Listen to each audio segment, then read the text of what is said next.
আপনাদের জানিয়ে রাখি, আজ আরজি কর মামলার রায় ঘোষণা শিয়ালদা আদালতে। ১৬২ দিন পর কিন্তু আজ এই রায় ঘোষণা হবে শিয়ালদা আদালতে। আমরা দেখেছি ইতিমধ্যেই যে মূল অভিযুক্ত অর্থাৎ সঞ্জয় রায়, সিভিক ভলান্টিয়ার সঞ্জয় রায়, সেই সঞ্জয় রায়কে এই ঘটনায় কি সাজা দেওয়া হয়, অবশ্যই সেদিকে আমাদের নজর থাকবে। আপনাদের জানিয়ে রাখি, আমরা দেখেছিলাম যে গত বছরের ৯ অগস্ট এই ঘটনা।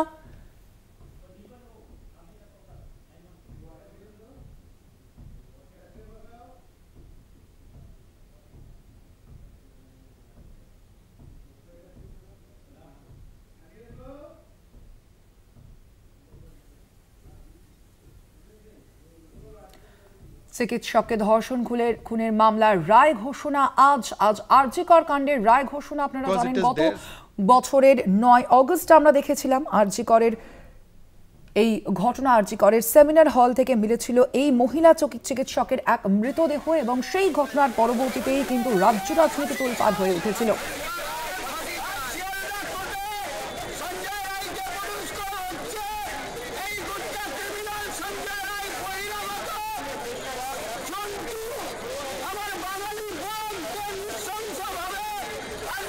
আরজি করে মহিলা চিকিৎসকের দেহ উদ্ধার হয় গত ৯ অগস্ট।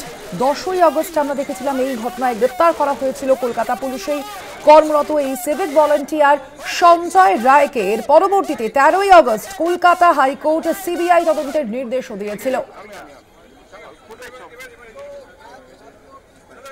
আরজি করে রায় ঘোষণা আজ, এবং সেখানেই আপনারা দেখতে পাচ্ছেন সরাসরি সেই ছবি। বিক্ষোভ চলছে শিয়ালদা চত্বরে। আমরা এই বিষয়ে কথা বলবো। আমাদের সঙ্গে রয়েছেন প্রতিনিধি শুভঙ্কর মণ্ডল। শুভঙ্কর, কারা বিক্ষোভ দেখাচ্ছেন আজ এই সময়, কি বলছেন তারা কি স্লোগান তুলছেন, মূলত কি দাবি তাদের?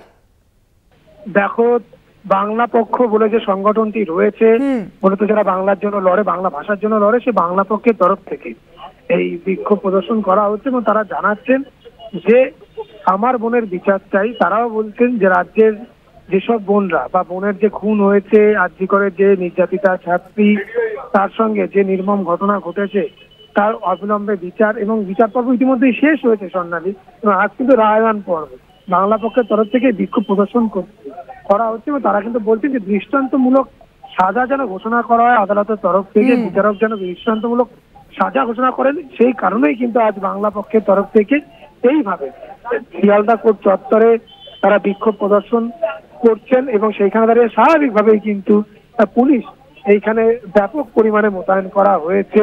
একেবারে নিশ্চিত নিরাপত্তার চাদরে শিয়ালদা কোর্ট চত্বর ভেতর এবং বাইরে মুড়ে রাখা হয়েছে।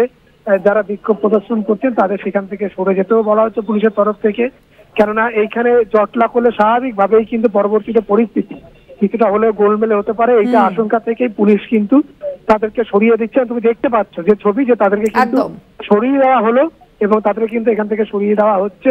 এই জায়গায় ত্রিস্তরীয় নিরাপত্তা বলয় তৈরি করা হয়েছে। কাউকে কোর্ট চত্বরের সামনে আসতে দেওয়া হচ্ছে না, কাউকে রাস্তার সামনে দাঁড়াতে দেওয়া হচ্ছে না, কোর্টের যে সম্মুখ সেখানেও দাঁড়াতে দেওয়া হচ্ছে না। ত্রিস্তরীয় নিরাপত্তা বলয় ঘিরে রাখা হয়েছে কোর্ট চত্বর।